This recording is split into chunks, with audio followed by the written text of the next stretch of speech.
think is very often misunderstood. I think that what the enemy tries to do is to hinder us to understand who we really are in Christ. And if he can get us to doubt who we are and to think negatively over ourselves, what he has done is undermined the authority and the power that God has invested in us as his family.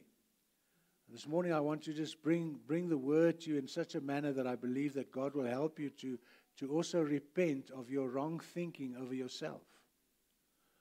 You know, I've done counseling for many years now, and one of the big things that people suffer with or are tormented by is rejection. And they feel rejected because they don't know who they are. One of the things that the Lord has showed me over the years also with counseling is that people that suffer from depression is because they have a poor self-image. In fact, their image is so poor of themselves that they actually hate themselves, and that's why they want to kill themselves. That's the psychological thing that's going on in their lives. And so very often when we think in terms of having depression or having that negative feeling or that hopelessness, it's all because we don't understand who we are in Christ and what Christ desires to do through our lives, that we are one with him, that he has a plan for our lives. And this morning I just want to, before we get into the message, I just felt I had to read Genesis 1 from verse 26. Then God said, "Let us make man in our image, according to our likeness.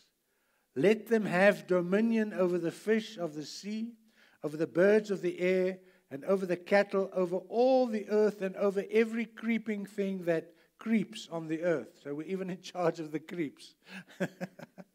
So God created man in his own image. In the image of God he created him, male and female he created them. Then God blessed them, and God said to them, "Be fruitful and multiply, fill the earth and subdue it. Have dominion over the fish of the sea, over the birds of the air, and over every living thing that moves on the earth." That's the will of God. That's what God set out to do, to create somebody that could accomplish all that through his indwelling power and through his ability that he invested in mankind. And so this morning I want to just help us to receive a revelation of who we are, that to trust the Holy Spirit, that this morning he will convince you of the fact that you are not unimportant, that you are not insignificant, that you are not evil. If you have received Jesus Christ as your Lord and Savior, you have become the righteousness of God in Christ. The blood of Jesus has cleansed us of all unrighteousness. And those are things that we have to confess over ourselves and we have to take possession of. Because these are the things that will enable us to walk with confidence and with authority and confront every attack and plan of the enemy in the knowledge of who we are in Christ. That greater is he that is in me than he that is in the world. Those are the things that sometimes we quote. You know, we can say the scripture, we can even complete the verse when the pastor preaches on it, but very often the reality of that hasn't sunk in yet into our hearts and into our minds. Amen? That's why repentance, as I've said on a number of occasions before, is turning away from your wrong thinking and aligning yourself with God's thinking. Having the mind of Christ. The Bible says we have the mind of Christ. So the question is today, who am I? The title that I gave the message is, if God is our Father, then who am I? Most of us here are known because we have our father's surname. Amen? So if I ask Charlie, who is he? He will say, he's from Charlie Bench, and his father is Tommy Bench. That's who he is. That's his identity here on the earth. We gain our identity from our Father, isn't it? That's why you'll find in the Jewish tradition, they would speak of people like Simon bar Jonah. What did that mean? Simon, son of Jonah. That's how we identify people in the Bible, because of who their father is. And so the wonderful news for us today as born-again believers is that we have been born again. We've been born into a new family. We have been born again of an incorruptible seed, the Word of God. And so that seed is now DNA, and we are now able to tell people that we are sons of God, that our Father, our Heavenly Father, has enabled us to become sons of God. And I'm going to touch on a couple of scriptures to say that. So, I've often, I don't know if you remember, there was a period of time when you'll see that very often when people get into an argument or something, what their first thing they'll say is, "Do you know who I am?" Have you ever heard people saying that? In other words, that should be significant, to know who I am. Now, I want to say to you, when you are confronted by the devil, you want to say to him from now on, "Do you know who I am?" You're messing with the wrong person. You're messing with a child of God. You're messing with a blood-bought Son of the living God. Hallelujah. You see, we mustn't cower before Him. We have authority over Him in Jesus' name. Amen. So who do you say that I am? That's the question that Jesus asked the disciples. And I don't want to read the whole passage because I believe it's well known to most of you. And that is the time when Jesus was asking them, who do the people say that I am? Because it's important. It's important that they know who He is. And then they said, some said Elijah, some said Jeremiah, some said one of the prophets. And then He asked them, but who do you say that I am? And then Peter came up with a word and he says, "You are the Christ, the Son of the living God." Peter understood who Christ was. And then Jesus said to him, on this rock, on this revelation of who I am, I will build my church. On this revelation of who I am, I will build my church. And the gates of hell shall not prevail against it. That's the assurance that Jesus gave us as believers, that the gates of hell will not prevail against Him. But now we say, okay, Pastor, but that's now Jesus, as this word is talking about. The word son in this particular passage is the word huios, which means a mature son.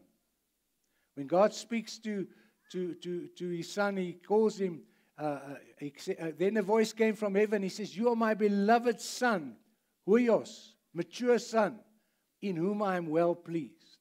You see, God desires to raise up sons in whom He is well pleased. And He sent His Son, Jesus Christ, the only begotten, the first fruit.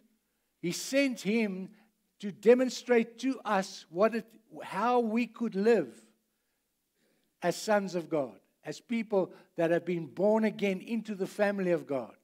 And so that voice said, "You are my beloved son, my beloved huios, in whom I am well pleased."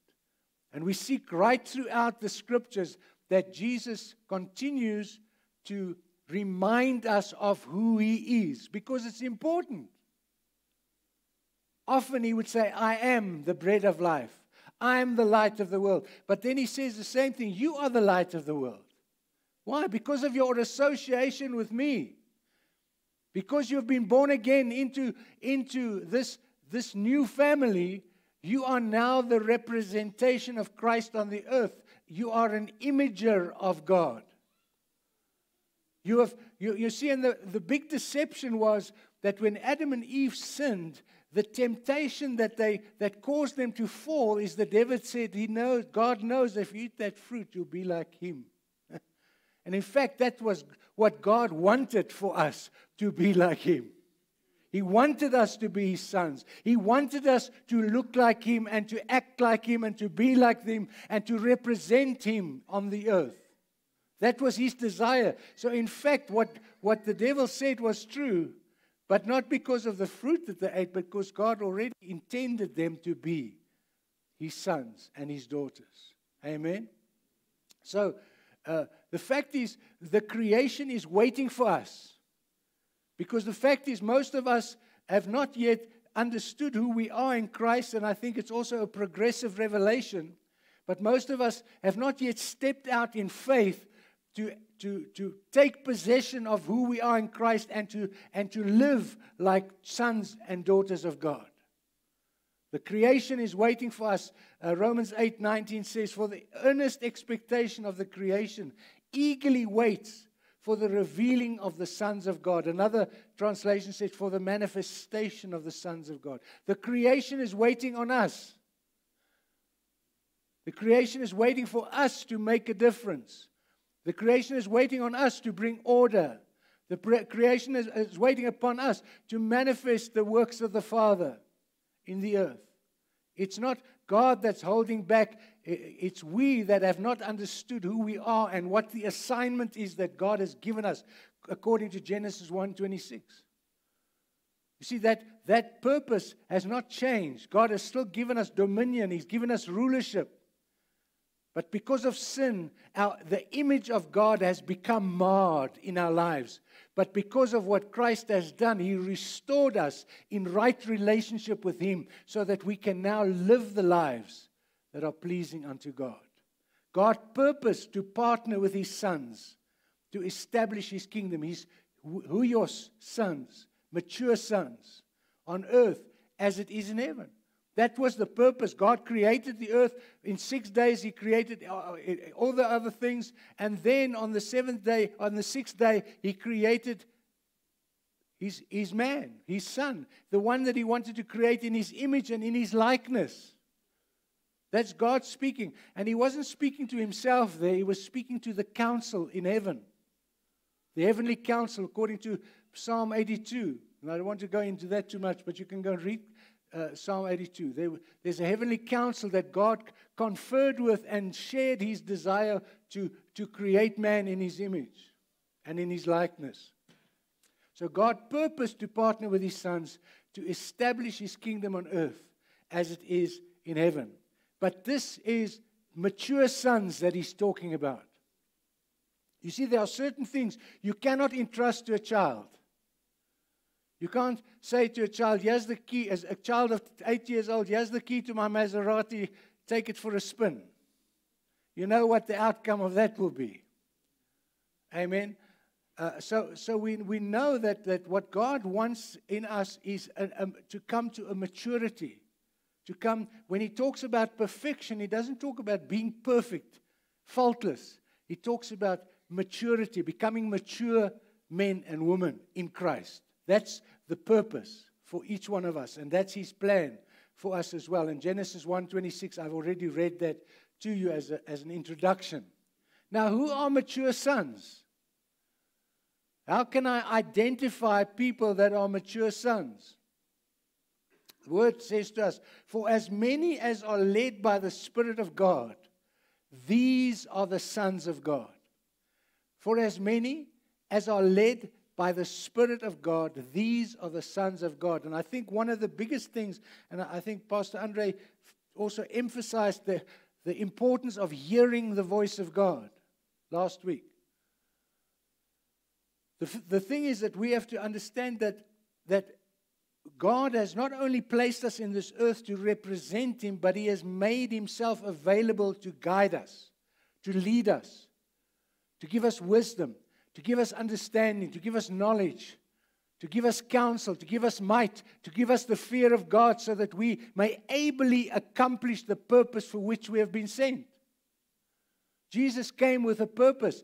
At the age of 33, He said, "It is finished. I've completed the purpose for which the Father has sent me." And that was when He left. But He said, "I don't leave you comfortless. I will send you another comforter." And He will lead and guide you into all the truth. He will come in my place. Another one like me, a heteros parakletos. He will come and He will lead you and guide you into all the truth. He will not leave you comfortless. I will not leave you as orphans. So because of that, we have somebody that can mentor us. But God has even gone further, and I'll touch on that a little bit later. But God is in the can I say, God's desire is to see us become all that He's created us to become.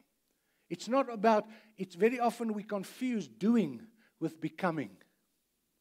You see, if we become what God wants us to be, we will do what He wants us to do. We put the horse before the cart, or the cart before the horse, rather. Cart before the horse. And so what we try and do is we try and do things to please God. And that in itself, it's nothing wrong with that. But the fact is, you cannot change yourself. You cannot make yourself righteous. You have to accept that you are righteous. And because you are righteous, your behavior changes. Your thinking about yourself changes. You see yourself that you are accepted in the beloved. You're not rejected. God has accepted you in Christ. And so you need never be ashamed of who you are. You need never be ashamed of your past if you have confessed your sin. For He's right. He has cleansed you of all unrighteousness. And it's such a simple but such a difficult concept for us to understand, because the devil and people have always, since the day we were born, tried to break us down, trying to speak negative things of us, telling us that we can't do this, we can't do that, we're not this, we're not that, instead of us understanding who we are in Christ. And I believe that to a large extent it's been the church's fault of not helping people to understand who they are, because that will change the way we live. If I'm a son of a king, which I am, but just let's put it in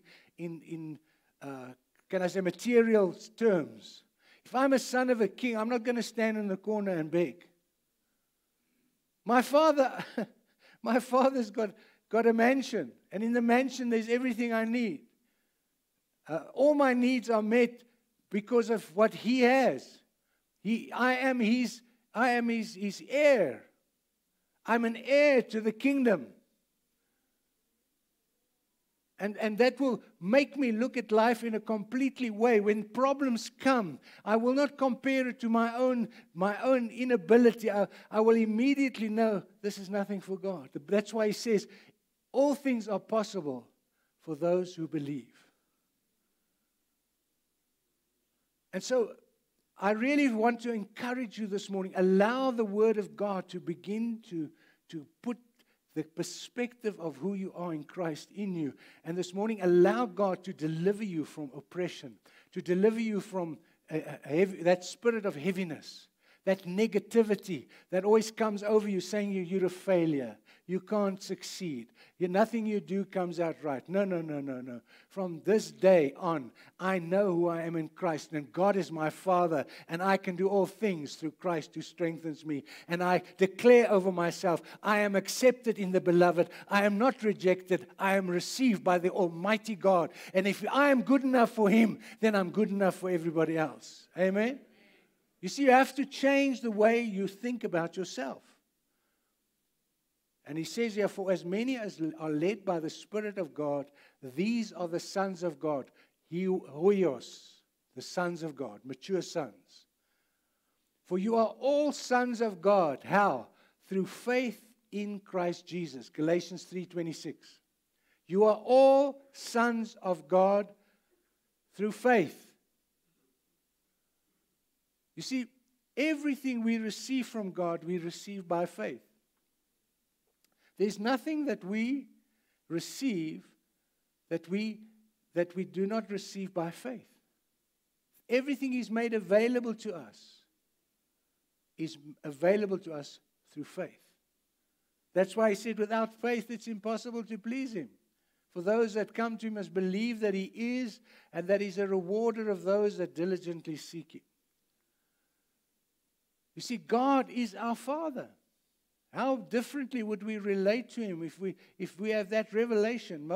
Most people are so fearful. And look, there is a fear of God, which is a respect. I mean, I respected my father. But I didn't fear him in a negative sense.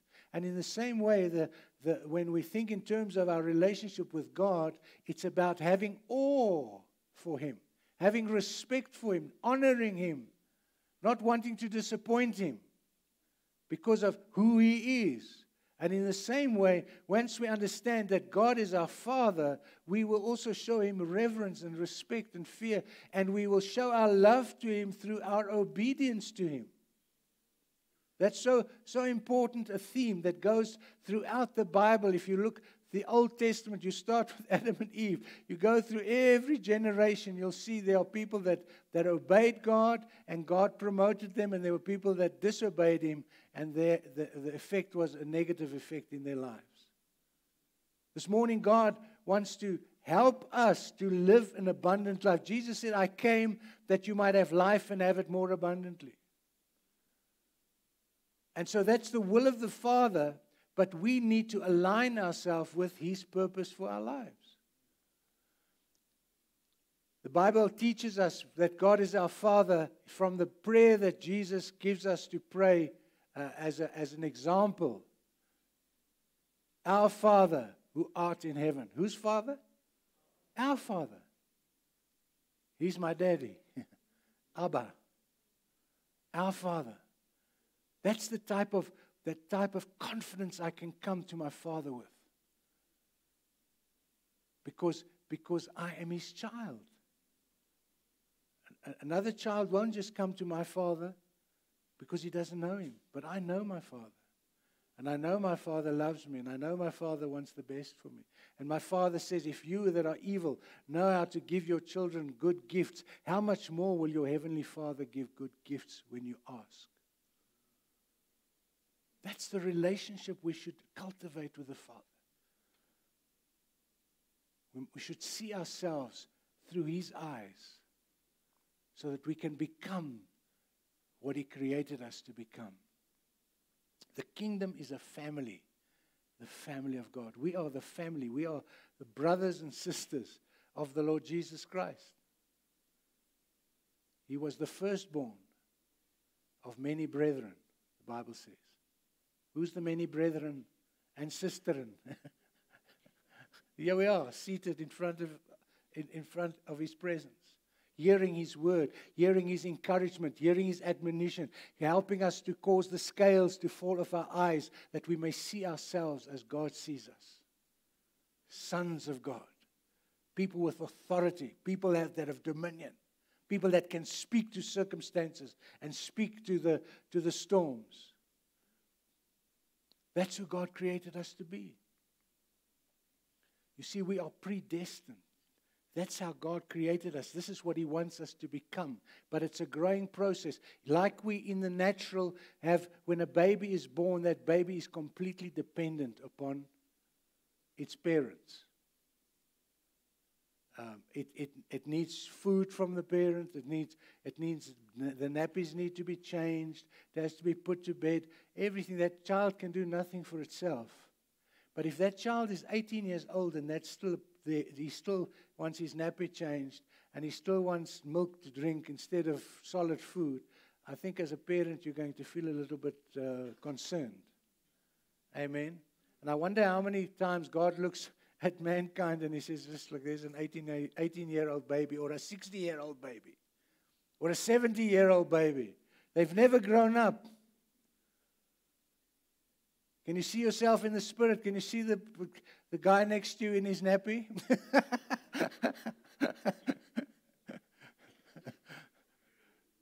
You see, naturally, our expectation is our children should grow up.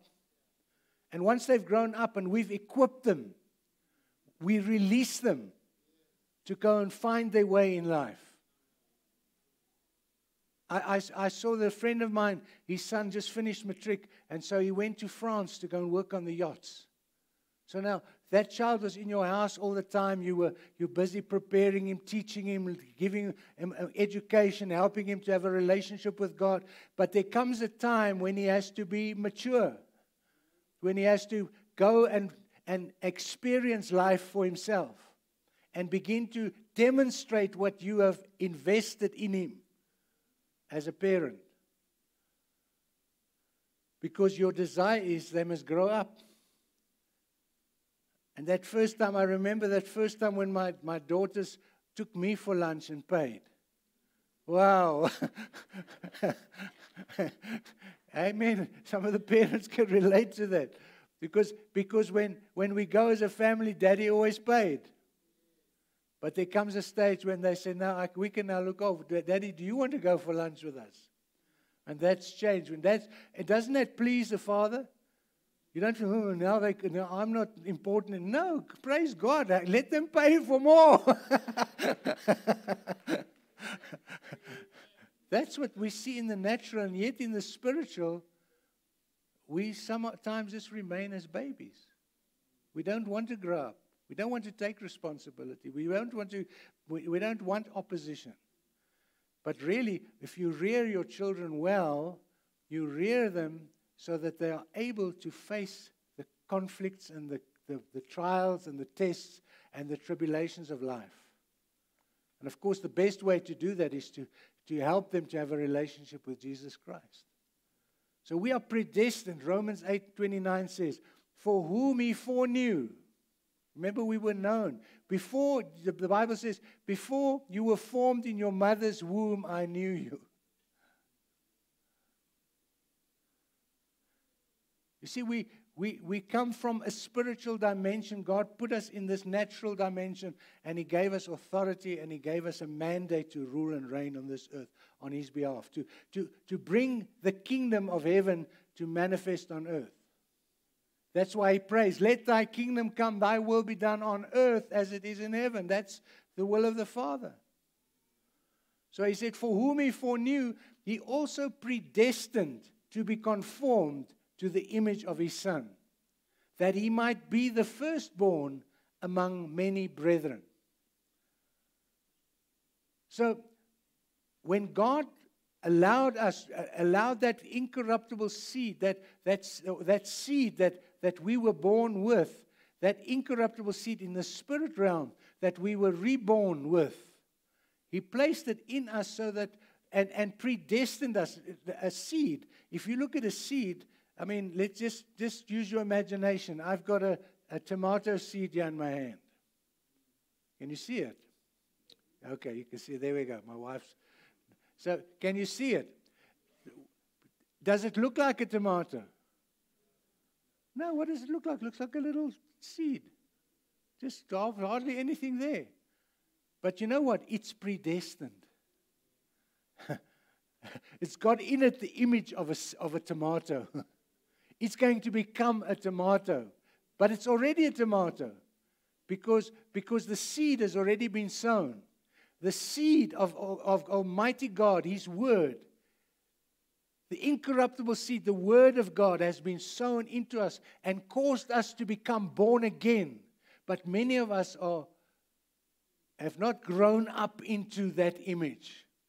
You know, a lot of seeds, you put them in the cupboard and they lie there for years. And then one day when you put them in the ground and they die, what happens? They begin to bring forth life. Jesus was the first seed that was sown in death, and through his resurrection, he now made it able for all those seeds to be fertilized, to come to life, to become who God predestined us to become.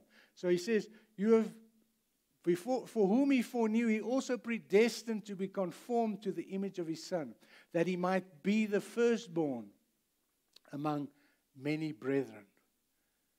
That's our inheritance. That's who we are. And if we allow the devil to steal that truth from us, he will keep us in submission. He will keep us in poverty. He will keep us in a state of fear and of depression and of oppression. He comes to kill, steal, and destroy. That's his job.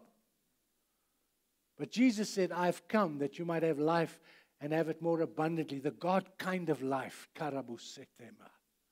Hallelujah. We are in the process of becoming, each one of us, in this place this morning. You're not trying to be a son of God. If you are in Christ, you are a son of God. But you must now grow up. You mustn't stay a babe. You mustn't stay somebody that needs to always have their needs met. You must now become to a place where you can help others and meet the needs of others as you grow up and become mature and as you begin to use the wonderful gifts that God has invested in you. There are gifts available that are just laying and collecting dust in your life because you don't know who you are. Because you say, I can't do this. This is not for me. I'm just a worm. I'm just, insignificant. No, you're not. You are in Christ and you're a son and a daughter of God. We are in the process of becoming. And so my admonition to you this morning is don't remain immature. You might be a baby today. You might be an adolescent. You might be a sort of a young person. But that doesn't mean you have to stay there. That doesn't mean you can't grow. Doesn't mean you can't change. Doesn't matter how old you are. In Christ, God's purpose and plan is to see you fulfill your predestination, to become what that seed has determined you to be. Jesus says, I and my word are one. So that seed that you were born again with was the seed of the Father, the incorruptible word of God. And in you is the ability to become. And the unfortunate part is that God needs your cooperation to become who He predestined you to become. You can move away from your predestination. And you can live in sin, and you can break away from God and rebel against Him. But all it will do, it will prevent you from becoming the person that God created you to be, a son of God. And so why would I choose that? The only way I would choose that is because I don't understand what God has done for me. Amen? So don't remain immature. The word for an immature son is nephios. An immature son. And you'll see throughout the Bible, if you go and look at the concordances, when you read the Bible and you see the word son, you'll see in John, for instance, in John 1, I think it is, he says that he talks about the sons, the babies, then he talks about the sons, the mature sons, and then he talks about the fathers who know God. Those are the mature sons. Talking in a relationship in our natural realm. In Galatians 4:1 we see, and that's the thing you have to understand, that now I say that the heir, as long as he is a child, that's that nephios, does not differ at all from the slave, though he is master of all, but is under guardians and stewards until the time appointed by the Father. Even so, we, when we were children, were in bondage under the elements of the world. But when the fullness of the time had come, God sent forth His Son, born of a woman, born under the law, to redeem those who were under the law, that we might receive the adoption as sons. Now, I just want to explain this adoption. The adoption that we're talking about is not like we're going to an orphanage and we say, okay, we want to take a baby and we want to adopt that baby. No, it's not like that. It's because we have been born into the family of God. We're not orphans in that sense. We take the example from the Jewish tradition that when a son is not of age, which is normally when they have their bar mitzvah at about 13 or so, that son is no different than can I say, the servants in the house. He needs to be tutored, he has to be taught, he has to be helped, He has to know how you use your knife and fork, and you don't eat with your mouth full of food. I don't know how you can eat if there's no food in your mouth. But you know what I mean. So you're busy training those children. And so at that stage, you can't send them in to start a big business on their own because they're in training. They are no different to the servants in the house. They're also under authority. They also have to be taught. They also have to be guided, and so on. So he says, even so, when we were children, were in bondage under the elements of this world. But when the fullness of the time had come, God sent forth his Son, born of a woman, born under the law, to redeem those who were under the law, that we might receive the adoption as sons. So what happens in the Jewish culture is, once that child reaches the age of 13, that's the age when they determine that that child is a responsible child, and that child can become a mature son in the house. He will be reckoned as a mature son. And so they acknowledge that, and that's the adoption. Not that he's a child they picked up somewhere on the street and now they're raising him. No, he's been a son all the time, but he's been a nephios. So he has no status as a mature son until the father adopts him and says, this is my son in whom I'm well pleased. Have you heard that somewhere? Yeah, I see the father adopted Jesus and said, this is my son in whom I'm well pleased. He is a mature son. Hallelujah. So that's what you have to get from this morning. You are a son of God. You are created in his image. You have been given authority and dominion. And the thing is, what God has done also is put us into a family where we are there to support one another, to strengthen one another, to encourage one another, to build one another, to help us. In a family, I know in the when I say the olden days, but a long time ago, there were many families that had 8, 9, 10, 12 children. Has anybody come from a family where they've got 7 or 8 or more children? There's somebody there in the family, yes. And so what happens? How did the parents raise those children? Swaar. Yeah, swaar. But where do they get help from? From the older children. How many of you have been an older child having to look after the younger butties and sissies? Yeah, so in a big family, the children help to look after each other. This is a big family.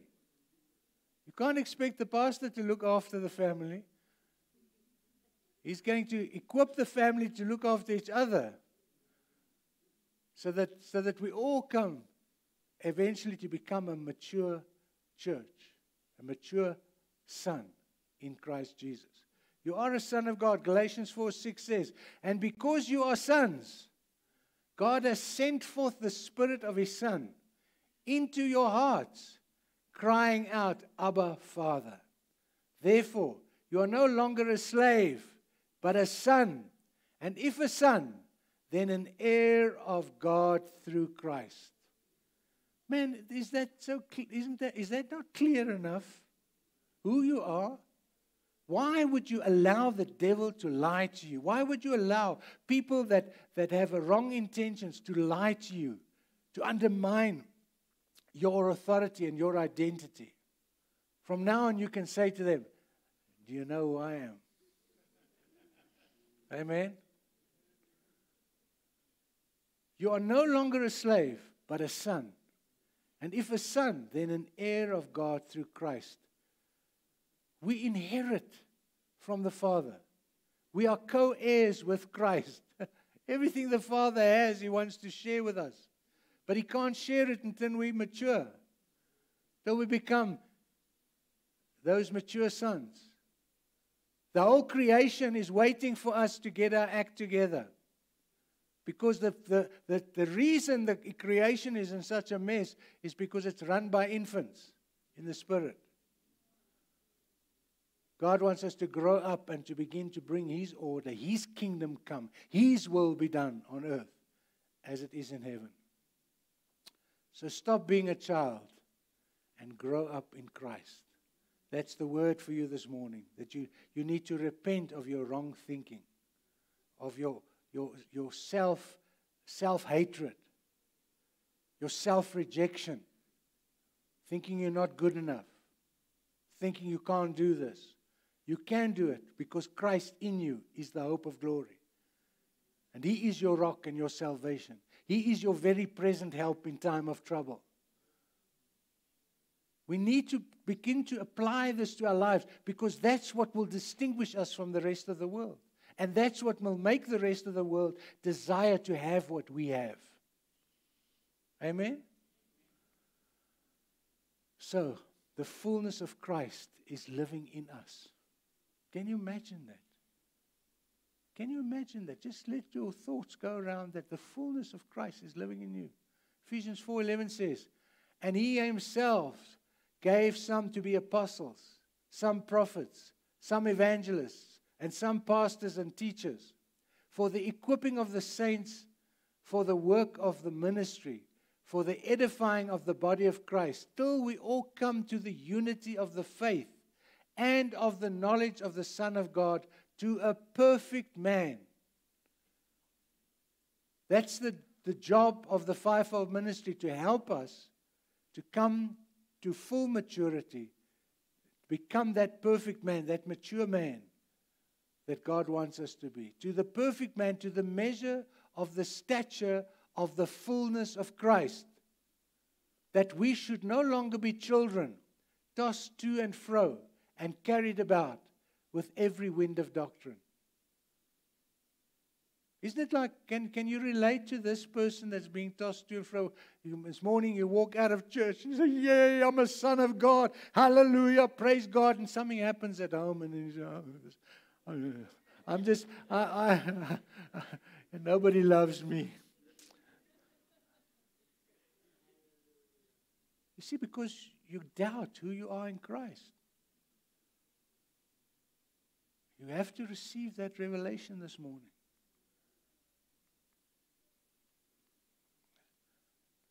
Is that the last one? Looks like it.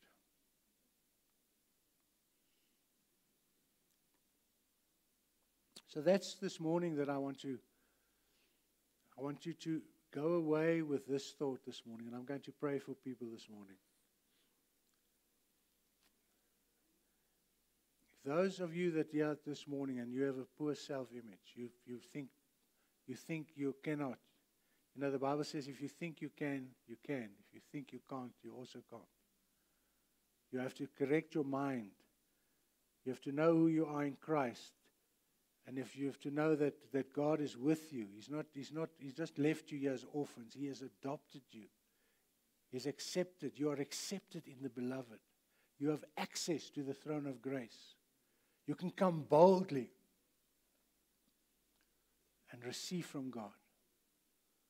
So why would you allow the devil to steal from you, to make you feel depressed, to oppress you, to make that spirit of heaviness to rest upon you?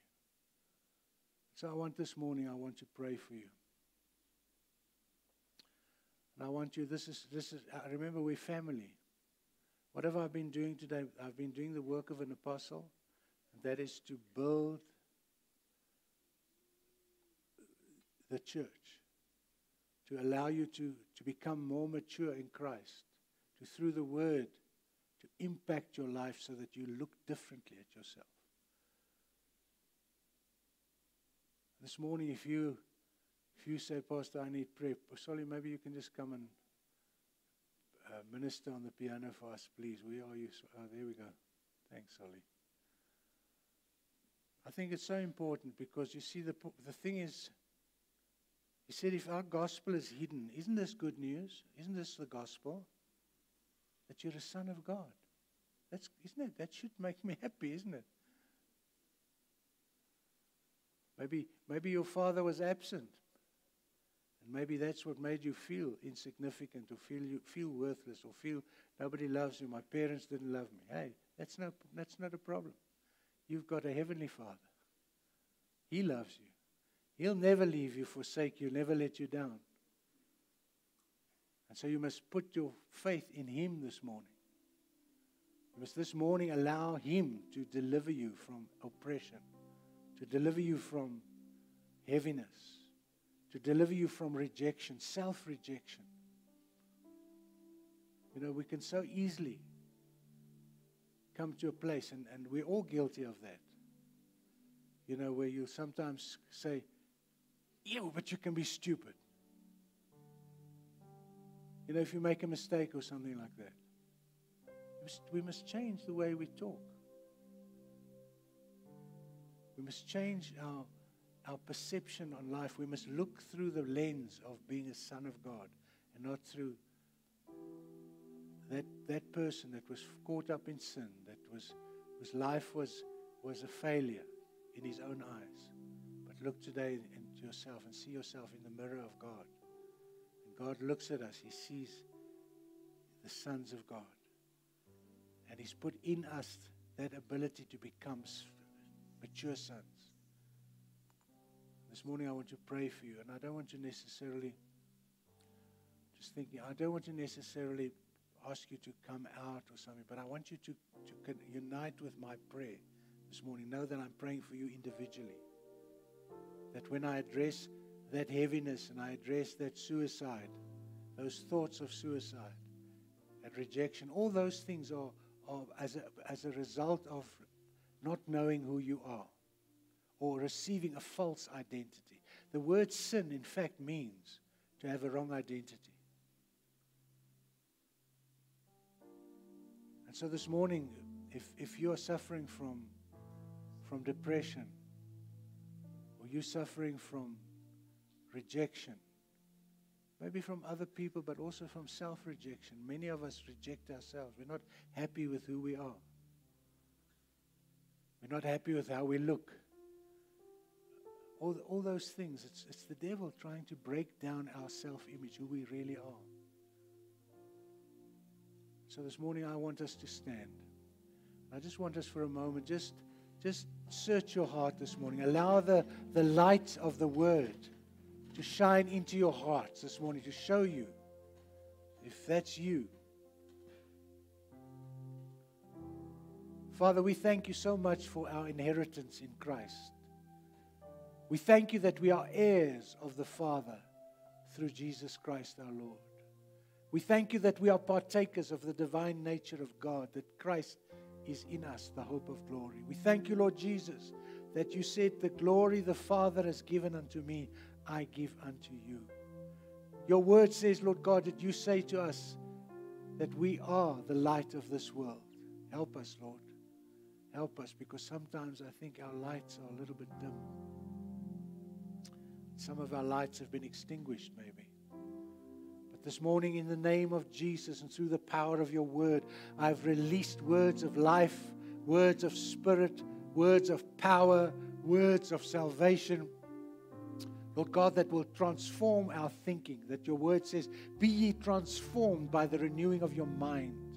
We thank you for the transformation of minds that are taking place. Thank you this morning, Lord God. We as a body of believers, we stand in agreement. And we bind every spirit of heaviness. This place is subject to the Lord Jesus Christ. He is Lord over every life present here today. And we rebuke the spirit of heaviness. We rebuke every suicidal thought. We rebuke every spirit of death and every word that has been spoken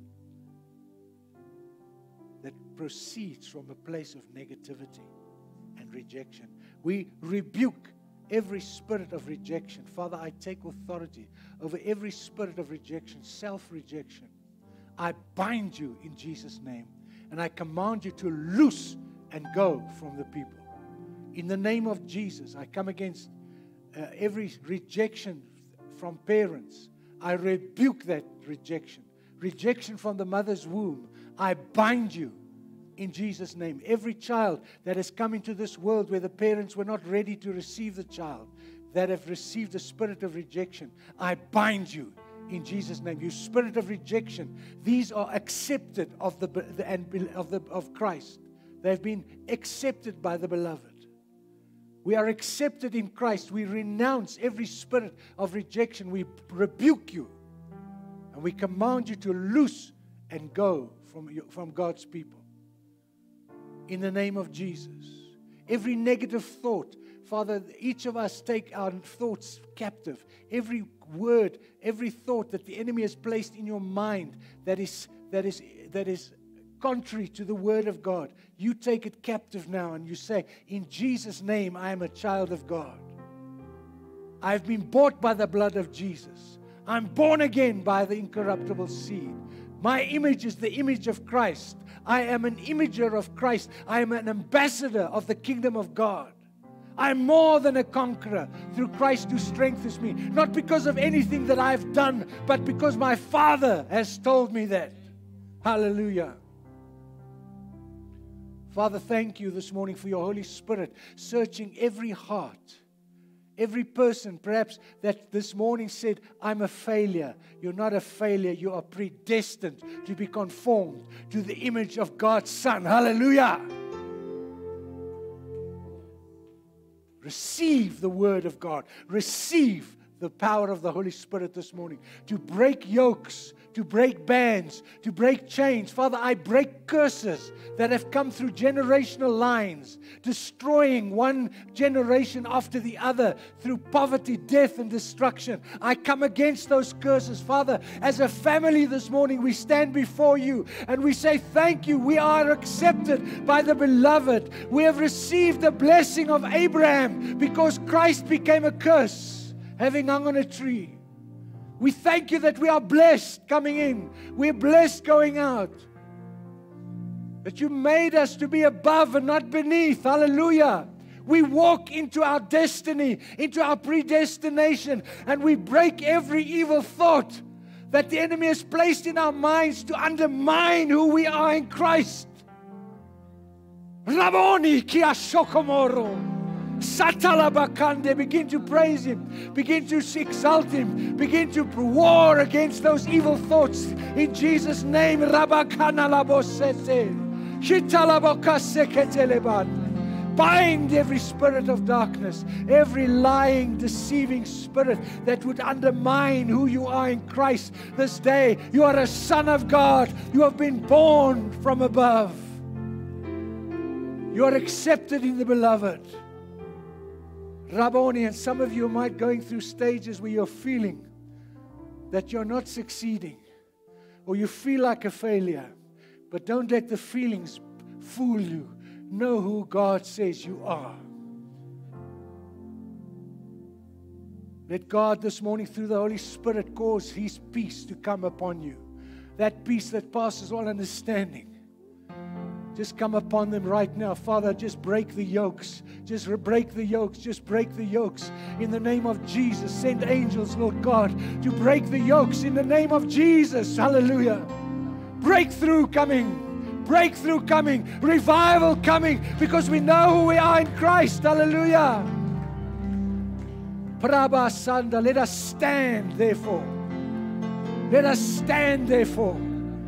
For we wrestle not against flesh and blood, but against principalities and powers and rulers of darkness and wicked spirits in heavenly places. Stand therefore. Gird yourself with the full armor of God, praying in the Spirit, resisting the devil, and he will flee from you. Thank you this morning, Father, that we can put on the helmet of salvation, that our mind is thinking upon the things that are above.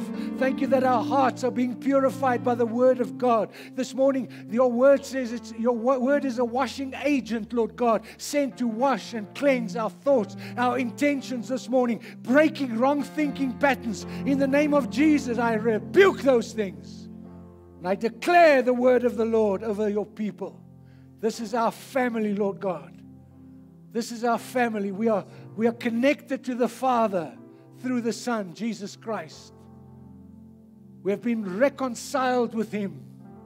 We have access to the fullness of His provision. So, Lord, this morning I just pray and I thank you, Lord God, that this word will not fall on infertile ground, but it shall bear much fruit. That people will arise from this place this morning. Arise in newness of life. Arise in newness of thought, looking at themselves through the mirror of your word, seeing who they are in Christ, and seeing that they can do all things through Christ who strengthens them. I thank you so much, Lord, for your grace. I thank you so much for what you have accomplished for us. I thank you so much that we are one spirit with you. So, God, I bless this people this morning. Thank you, Lord, that you have delivered us from curses, that you've delivered us from rejection, that you've delivered us from oppression, that you've delivered us from heaviness, that you've delivered us from suicide thoughts. Father God, that you have come that we might have life and have it more abundantly, the abundant life of Christ living in and through our lives. And I thank you for that in Jesus' name. Hallelujah. You can take your seats. Thank you. Hallelujah. Thank you, Jesus. Thank you, Jesus. Hallelujah.